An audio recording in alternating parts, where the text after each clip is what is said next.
Great. Well, thank you everyone for taking the afternoon to be with us. The UW Extension Broadband team wanted to give you an opportunity to ask some questions and learn a little bit more about a couple of tools that you can use for the upcoming broadband expansion grant. Thank you again for attending our webinar today. Just to let you know what we are going to be talking about. If you are here to hear more about the PSC's Wisconsin State Broadband Expansion Program, you are in the right place. We are talking about that program in specific today. You will notice that this is recorded, and what we'll do is make sure that the recording and the slide deck and resources that we might be linking will be available on our landing page through the UW Extension Broadband team kind of area of concern. We'll be discussing why this matters for your county, your municipality, or your community, and how to think about this program from that lens. We do know there are a few internet service providers and other for-profit and nonprofit entities on this. We just want to make sure that you're thinking about it for yourselves as well. And we're also going to spend a lot of time talking about how public-private partnerships can improve the grant applications, communication, and collaboration between the internet service providers and the municipalities and counties and our tribes. Also, anyone who is going to be the applicant and maybe partners on this work. So today I will be speaking. I'm Brittany Beyer. My colleague Gail Huycke will also be speaking. You might see Jessica Beckendorf popping in on the chat. That will be another place that you might see one of our other partners. We have a number of state agency partners on this call, but Alyssa Kenny, who is the State Broadband and Digital Equity Director for the PSC's Broadband Office, might pop on at least at the Q&A at the end to answer some of your questions. Just a couple more housekeeping items. If you can keep yourself muted and your screen closed, that will help us. And we have, because of the storms, dealt with a little bit of broadband connectivity issues with some partners. So just be aware. And I'm going to hand it over to you, Gail. Great, thanks, Brittany. We're so happy that you were able to join us today. We're going to talk about that broadband expansion grant program that the PSC Wisconsin Broadband Office recently opened. It opened I think it was the 19th of May. The program overview, the things that you're going to see on some of our slides, we do want to give credit to the Public Service Commission. The information we've taken is from their slide deck that you can also access. Brittany has some of those links that she'll be dropping in that talks a little bit more about the program. We're going to really emphasize some of that public-private partnerships today, but we want to talk a little bit about where that funding's coming from. That there's up to 60 million made available from bonding and cash sources. So these were funding segregated state funds, universal funds that were unspent or underspent. And so that's where this funding is coming from. Two sources, bonding and cash sources. There's one application. The rules follow the same. You don't choose which one you're going to draw funds from. The PSC will do that. But we did want to let you know that that's where that funding source comes from. Official means for information related to the application. There's the docket number. We always want you to refer directly to the PSC, their docket, their website, their grant page. That's where you will find the correct information. Statute change. The reason we're doing this broadband grant and are able to do that are the statutes that are listed, Wisconsin statutes. The statute is looking at eligible, those that are lacking the 100 down and 20 up. That's actual, available, and reliable. So those are three important words that we want you to remember. Providers in that adjacent, in the adjacent areas to a proposed project will have 30 days to submit a challenge. And updated priority criteria is also available in that state statute. The amended applications instructions are found in IRF. That is the official site where all the grant materials will be. Apply, there's the PSC. You're going to apply through their grant system. That's the only way to apply, is through their grant system. And the state grant webpage is also where you'll be able to get information and view some of those valuable tools that are available.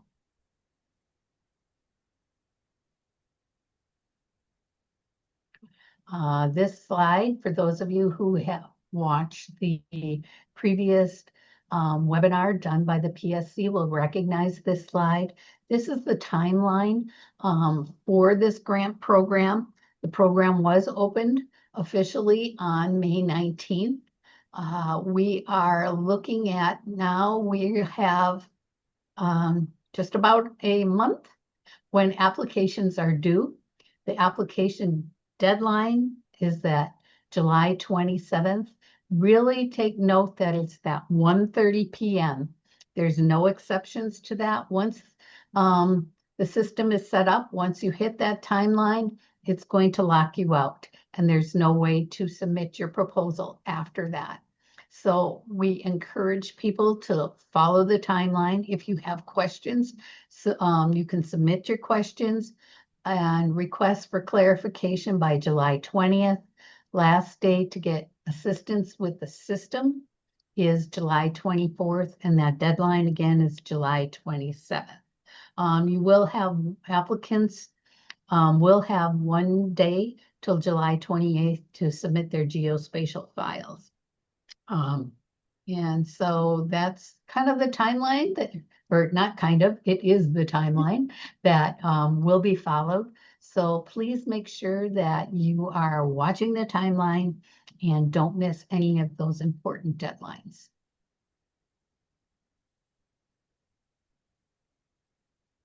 Great. So now kind of moving on to the eligible entities. So as always, it makes sense that the telecommunications utility and service providers will be deemed eligible for as an applicant. But in this round, nonprofits and for-profits, including cooperatives, are also eligible entities for applying. So it doesn't necessarily just have to be a named utility. Political subdivisions who are interested in applying as the main applicant can absolutely do that. They do need to have a secondary partnership with an eligible organization who's going to manage the program and the utility services, not utility, the services for broadband, once it is up and running. Tribal nations are a little bit different. They do not need a partner that is stated if they are going to be the lead applicant. They just need to make the case for their tribe, how it's going to be administered. Now, touching now again on the eligible areas, it is really great to pull back to the new statute, Wisconsin Statute 96.5041C, that in specific is why we're able to have this available for the state. Reading from the statute, an area is eligible if it lacks access to fixed wireless or wired service with an actual speed of at least 100 megabits per second download and 20 megabits per second upload. So that is a new threshold that is in statute. It has to be named as available and reliable. So just remember it is fixed wireless or wired service, 120 as the new speed threshold, and that it is available and reliable. Those are the benchmarks. Um, it is also important that to understand that unlike BEAD, this is to serve networks, not individual locations. So that's a major difference between BEAD and this state grant. And then you want to also understand that unserved areas are going to be the main target. So thinking that it is about the network portions that are not serviced, and those are the unserved areas that are not going to be available.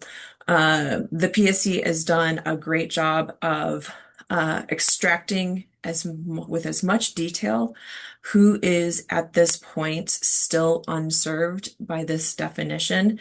And so I'll be dropping in the chat in 1 second, their listing of both the eligible locations that they have named and where they are in the number of counties that they are inside of.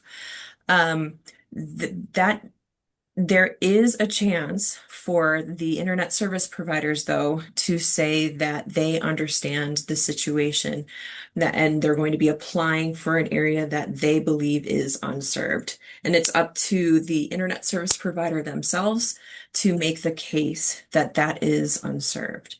And so just think about that if you are in a community who will be doing some of the review process that we're going to talk about in a second, and you feel like you have a feeling of a need on the ground that it might map a little bit different.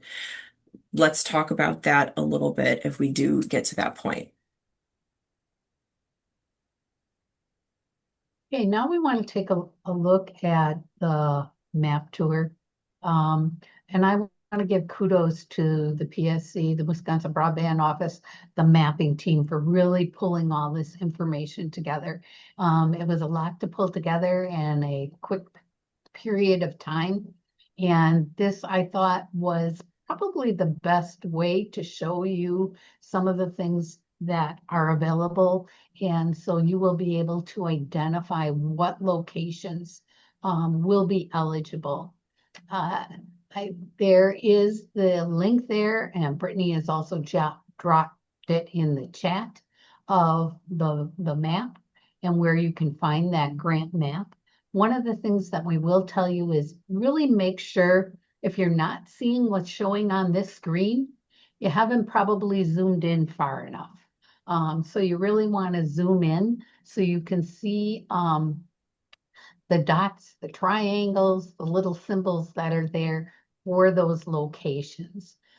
There is also the list of eligible BSLs on Earth. You can take a look at the list. And there's the summary of eligible locations by county, city, village, and town.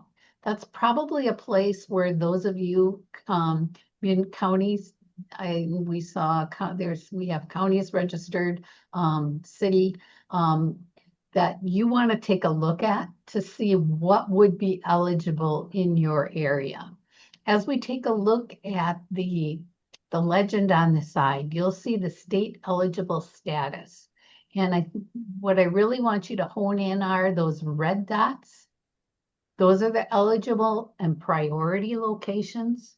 And then the orange ones are eligible locations. So as you're taking a look at that, take a look at your maps and look for those orange and red locations on your map. The purple ones, as you'll note, because you'll see some of those if you zoom in far enough, those are not eligible. As we take a look at targeted locations in unserved areas and not in progress, these are ones that aren't in progress of being built. You'll see that little circle. I think some people, I heard some of the mappers from PSC referred to those as the frog eyes. Look at those frog eyes, the circle around the dots. Those are target locations that are unserved and not in progress. We also have some that have those little triangles. Those are the ones that are eligible, but are in progress as fiber. And then we have those locations that are unserved and in progress as satellite. Now, remember we said satellite in our statute is not considered.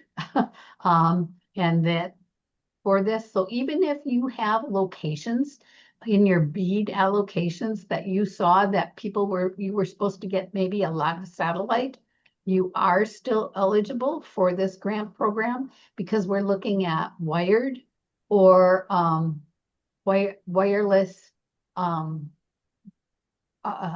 um, fixed wireless that are considered served. So eligible, but in progress as fixed wireless are those in that top right corner. So those will help you determine it by the map, if you're looking at the map at those areas. Like I said, those links are in the chat. You can go to those, or you can go to the Public Service Wisconsin Broadband Office website, and they will link you. And Alyssa has done a good job of putting all of those links to these maps also in their recent newsletter that went out on Friday. So those are all places you can take a look at to help you find all the links. Okay, next one, Brittany. There we go. Now we want to take a look at merit criteria. We're going to spend a lot of time today talking about the public-private partnership projects and the point system, the merit overview. You'll note that there's 15 points in the scoring criteria in that public-private partnership. For those of you who've been along the journey with us as we were preparing for BEAD and spending a lot of time on public-private partnerships before we changed course and went with the benefit of the bargain, you'll note that public-private partnerships were really important. So we want to revisit those public-private partnerships. The Public Service Commission, the Broadband Office is putting an emphasis on those. You'll see it's worth 15 points. If you recall, as we were working through BEAD, it doesn't take a lot of points when you take a look at state expansion grants to tip the scale. So this is one area that we're really encouraging folks to take a look at, is that public-private partnership and how you might help the entity, the ISP, or the tribe or the city that's applying to get the most points. So Brittany will help us look at what we might do to enhance that. The other area you might be able to impact that we'll spend a little bit of time talking about is that economic development section, and the project will promote how that project will promote economic development. So with that, I'm going to turn it back to Brittany. Great, thanks. Just two things. And it seems like somebody might have unmuted. Is there a question? No. Okay. I just put into the chat a reminder on the GIS view of this. So if you are a municipality or an internet service provider who is planning to do some visualization of this information yourself, the PSC has created a request form that will give you access to this particular GIS information. So that link is in the chat if you need it. Of course, as we said, all of these will be made available. All of these links are available, A, through the PSC, and then B, we'll make sure that you have these too. But going on to the scoring process. One more. Yes. With that CostQuest license, we want you to know that if you had applied for one for BEAD, You still need to apply for a new one for this project. This is a state project, so you need to apply for a new cost quest license. And PSC has given you those links to get that free license. Thanks for that. Yes. Again, if you had the cost quest license and you have the fabric map, this is an additional layer. So thinking through the scoring, just remember back to some of the past words of wisdom from the PSC on their own grants, and especially as we were moving into the BEAD era, if you want to call it that. Um, that in some cases the scoring was fairly tight, and the difference between those funded and not funded were within points. And so when you're thinking about the competitive um, visualization of your project, every count can really make a difference. And so we're really honing in on these two areas, not to say the other areas aren't really important, but these are areas that you as the community partners could really play a part. And as we have been talking about for a number of years, public-private partnerships are very important. And this is a great moment where the scoring process, once again, recognizes it. The lead applicant will be asked to upload evidence of memorialized partnerships. We'll talk about that in just a bit, what that might be. But if it is not formalized in like a really hard document, a description can be written and then uploaded. So there is flexibility. It honors the fact that some of these partnerships might be fairly new. So there is an opportunity regardless of the age of your public-private partnership. These partnerships can include in-kind support. We will talk about what those could look like, but also matching funds.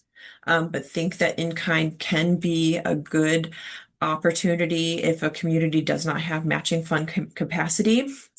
And making sure that you're looking through the outreach and collaboration that you have as evidence of that partnership. Do note, many times in the grant world, letters of support are requested. In this scoring process for this particular area, letters of support are not going to be counted towards that scoring rubric for this section. They might be important to have, but they're not going to be counted for this. So it is asking for real evidence of collaboration. So what do we mean? Memorialized partnerships could include past work on previous PSC broadband grants. It can include some of the resolutions that you have put together for the early BEAD rounds. It can include many different steps. Maybe, of course, if you've done some sort of partnership and worked towards partial funding and match support in building of networks, those are all evidence. A lot of times they have to go through multiple committees. The minutes of those meetings can be part of that memorialization, making sure that there is evidence of that. Um, and and so you might need to scour some minutes of previous meetings and think through where that information might live, because we're going to talk about in-kind support, and that also opens up opportunities as well. In-kind support can mean staff time in outreach. It can mean staff time, maybe even supporting the grant and making sure that there are pieces of information that are done. If you work with a smaller provider, perhaps one of the ways that you can support this grant is by doing the grant administration, which also comes with staff time. There are so many different ways of thinking about that staff time change, but there are other items. If you are doing any permitting, making sure that there's waiving of fees. That is also in-kind work. So think fairly broadly on that topic itself. And of course, matching funds, if it is a very direct way of expressing that, all of this can be memorialized and uploaded into the grant.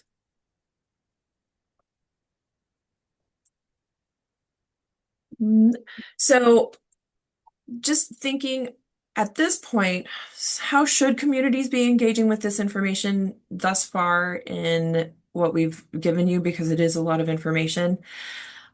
We certainly suggest for your community's perspective, taking a look at the lists and the maps and making sure that you're identifying your priority areas and making sure that you understand what the PSC understands and start thinking about what the providers in the area also understand. Making sure that you're contacting the internet service providers, maybe that you've already worked with, maybe if they have been given a BEAD award. Obviously, those are still under contract. They haven't necessarily started working, but you can see if there's a new internet service provider who's going to be working in the area, making sure that you are building, deepening, or establishing those relationships because they might be able to be part of your solutions. Um, think through what is part of your description of a public-private partnership. Some places have formalized partnership agreements. And so if you do or do not have that, you want to be thinking, what is the ladder of building out those relationships? And Gail will talk about that more. Sure. Um, Most of you have seen this little graphic that we've used at a number of our regional workshops in the past and our webinars. These are some examples of some of the ways that you as a county or municipality might be that public partner. And as we've talked about these before, some are minimal assistance down from the easements, county GIS, some of that construction permit approval. We want to be able to get this stuff built, right? So anything counties or municipalities can do to help get that done will be of help. Some of the mid-level assistance you can see there. Some of that applies things, some of it doesn't. You wouldn't be necessarily be a co-applicant for this grant, but there are ways that you can help support by being a partner and doing some of those things. Taking a look at full assistance, some of your memorialized documents that we've looked at for BEAD, but for other projects as people were working and developing some of those partnerships. Did talk about counties supporting projects and what you would do in support of those as far as waivers for permits and approval fees for people who were actually building out. So these are all some of the ways that you might be able to help gain some points, but might also give you, regardless of who gets the application, taking a look at some of those ways that you could be a good partner to move some of those projects forward for your citizens to help the process go along quicker. And some of those may already be memorialized. Some of those may be things that you can visit with some of your existing committees. We know you don't have a lot of time to go through the government process right now. So taking a look at some of those memorialized documents will be important as you go through that. Okay, Brittany, the next one. So look at your previous outreach, especially with the BEAD program. Many of you did endorsements that during BEAD then were when we needed to stop that process and go to the benefit of the BOB. Those endorsements weren't looked at. Look at your previous outreach, especially with that BEAD program. Who were you looking at partnering with? who were some of those memorialized documents entered into with those agreements? And take a look at those. Maybe this is an opportunity for you to expand and enhance your broadband footprint by taking a look at those areas that you had are designated for wireless or for satellite. So take a look at who you endorsed before and what you got and what you didn't get. Review the ISPs in your area, including BEAD awardees. You may not have endorsed someone formally, but this is a great opportunity for you to take a look at BEAD and say, you know what? In that area where all those little orange and red dots show up, this provider is abutting that area. It would make sense for us to help and support and develop a partnership with them as they put in an application to service our area. So take a look at those, even if it's not necessarily someone you supported before, but maybe they would do an application now for fixed wireless or a wired service. Look at those endorsements, other actions, minutes, resolutions, anything that you have that could help support their application. Remember this, as we talked about, the point spread often between those who get awarded the funds and those who do not is often very small. So this is your opportunity to help bolster some of those applications that are being submitted for projects in your county. Okay, next one, Brittany. Great. So thinking through the applicants side of things, what could and should be really high on your list to do? Reaching out to the counties and communities and municipalities that are in the areas that you are going to be proposing is really important. It does take time to build these relationships. And also be mindful that it is summer in Wisconsin, which also means that time is not on our side and people want to be outside when it is sunny. It is currently sunny by me after being cloudy all day. So people really value their time with their families and their outdoors because we love our outdoors in Wisconsin. So it will make it a little bit harder if you want something memorialized. There are a handful of municipalities that halt their July meetings. They don't hold them for this reason. So just think about some of those timing issues, making sure that, especially if these are new relationships, that you're thinking about that. Really take some time to explore in-kind donations with these potential partners. It can really make a difference. It can make a difference in the competitive positioning of your grant application, but also it can help with the bottom line. This grant application round doesn't have a match per se that is named that you have to give, but there is a scoring metric for higher percentages. And so the using in kind to get you a higher percentage can always be very helpful. Obviously, in a best case situation, a community has some match to put forth as a possibility, but think about it that way. And as always, please remember that each tribe in the state of Wisconsin and across the nation too, each tribal nation is set up differently. And so if you are working in one part of the state and you're working with one tribal nation, if you go to a different part of the state and you're working with a different tribal nation, their internal structures are going to be different. And so it might take time to figure out who to communicate with. It might take time to find the right person to communicate with in the first place. And so we always recommend making sure that you are using different modes of communication, email, phone calls, written letters, in order to try to figure out who to speak to when you're thinking about the tribal nations in specific, if you're having a difficult time. So moving on to the other merit criteria that we wanted to concentrate on today, economic development. It might feel like it's a little bit of a smaller pool at five. Let me double check. I have screen things in front of it, but I'm pretty sure it is five. Yep. Yes, 5 points.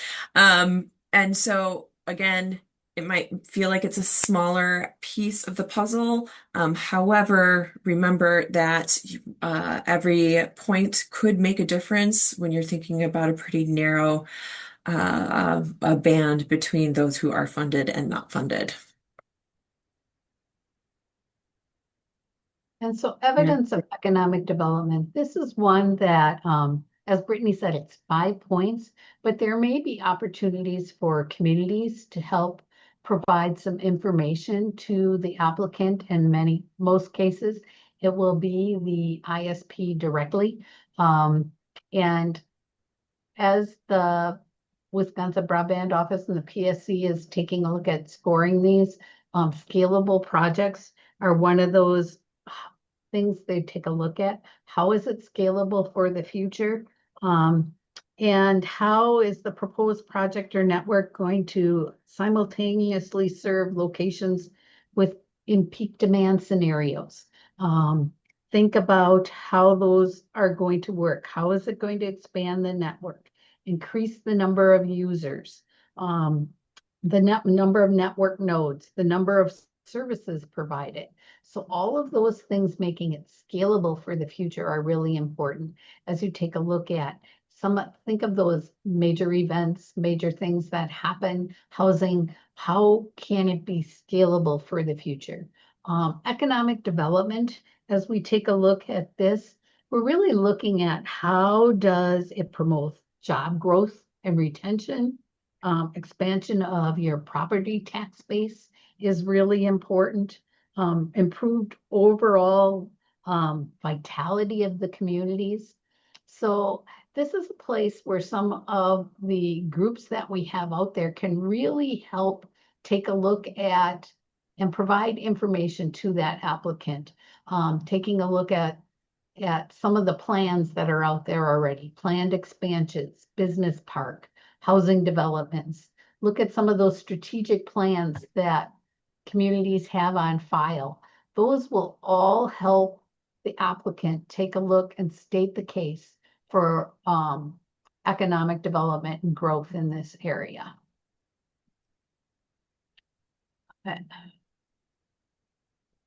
Some of those groups, I think this was still, It's still you. Yeah. If you want yep, to take this one. some of these groups, the applicants to keep in mind economic development organizations. Um, could be your uh, uh, EDC or a corporation, could be your tourism, your chambers, realtor associations, housing groups, housing authorities, all have this kind of information that they can supply. Some of the information is county, tribal, or found in tribal, county, or municipal strategic plans. They would also have it memorialized in a document that this is where some of those growth areas and how plans for economic development can take place. Major industry players. Remember, we talked about this being a place for that we could take a look at expansion, promotion, job growth. These are the areas, those industry players who can help you with those job growth or retention numbers. But again, it's a way to boost your score and that 5 points in this category. And to tag on to this, just in thinking about that scalability, one thing in the terms of scalability is in peak scenarios. For many communities, tourism expands at very specific parts of our years. And if you live in rural communities and or visit those places during peak area eras, you probably have experienced some real pull on the broadband availability in networks. And so if you're it could be some sort of a conversation and solution with the provider about how to build in that capacity. It could be a hybrid situation of fiber and fixed wireless to expand in those situations. Those are certainly a really great thing to think about, just thinking about that particular item. So circling back to some grant specific items, remember that this timeline is fairly quick. We are, kind of leaving the bead process to do what it's doing. So this is a grant window that opened fairly quickly, and it's going to be shut by July 27th. The applications will only be accepted until 1:30 Central Standard Time that day. Nothing after that point. The spatial files, yes, the next day in a 24-hour period, but late applications will not be accepted. We do recommend if you have any questions about the application or the mapping to one, look at the FAQ, and I'll put it up in a second, but also reach out to the PSC if you have specific questions. There is if you have problems with the application, do that by the 24th. So start uploading early if you have those.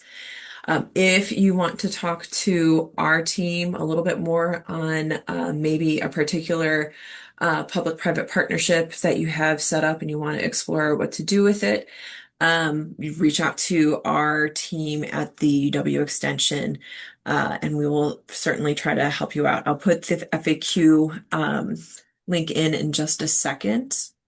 Um, and then again, here are our email addresses. We'll make sure that you have the information for Alyssa as well. If you're on this call, there's a good chance you know how to get a hold of Alyssa and the broadband team at the PSC, but we'll make sure that you have that. And I'm going to hand it back to you, Gail. Okay, we are now going to open it up for questions. We have a small number today, so you could either raise your hand and we can call on you, or you can drop it in the chat. Alyssa, if you want to maybe show us your smiling face, Alyssa said she'd be willing to answer questions as well. This is their grant program. We're here to assist however we can. But Alyssa has many of those technical questions that are specific to the PSC. So with that, do we have anyone who has a question?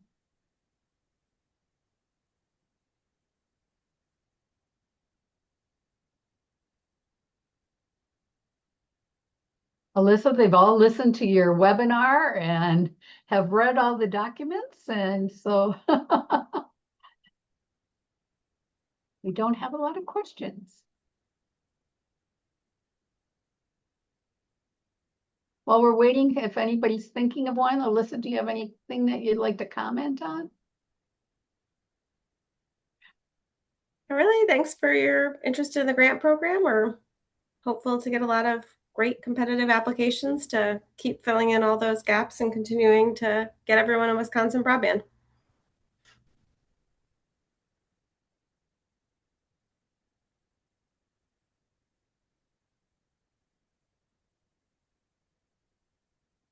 Great. I was trying to think of a couple of questions just really quickly. Um, I guess, Alyssa, do you have any additional guidance on the public-private partnership piece if you feel like you're getting certain questions about um, even like email exchanges? Are you getting to that level of the nitty-gritty, or you feel like people are going to write some sort of a description about the relationship, and that's a better way of doing that? I would suggest people just write it in the answer. If you don't have anything like an MOU or an existing agreement that you can upload, and even if you do, I would still write it down in the answer. You don't want to leave any empty spaces in a grant application. I would not just upload a bunch of email correspondence and expect the grant reviewers to kind of sort through it. You might want to write about it and then say, and we've uploaded proof that the town chair has confirmed, that this will be on the agenda in August or something. But don't make reviewers work hard to find the answers and score your application. Make it really easy and clear. Always a good advice.